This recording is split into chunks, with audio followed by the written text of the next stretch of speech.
Terza caduta dall'alto in 3 giorni. Questa volta è morto un ragazzo di 20 anni. Le cadute dall'alto possono essere evitate, basta legarsi, basta usare i sistemi di sicurezza.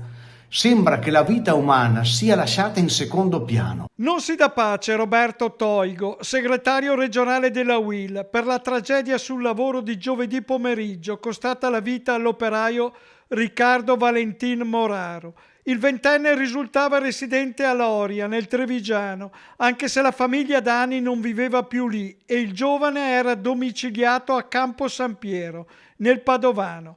Lavorava sul tetto di un capannone della Zincol Italia Spa a Barbarano Mossano quando è precipitato nel vuoto. Secondo la prima ricostruzione, dopo lo sfondamento di un lucernario, ha tentato disperatamente di aggrapparsi a un carro ponte. Qui è rimasto folgorato entrando in contatto con cavi elettrici. Poi la caduta terribile da oltre 12 metri. La morte è stata istantanea. Un dramma che ha colpito l'intera comunità, oltre a un'azienda che, come dicevo, è un'azienda importante, un'azienda strutturata, un'azienda che fa della programmazione anche un qualcosa di importante nel loro processo lavorativo.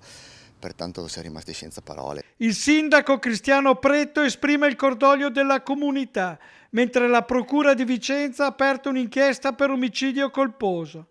Questa catena di croci sul lavoro è una cosa intollerabile. O facciamo qualcosa di diverso, altrimenti continuerà questo stillicidio, queste morti continue. Ma cosa aspettiamo a cambiare questo modo di lavorare, questo modo di pensare la vita?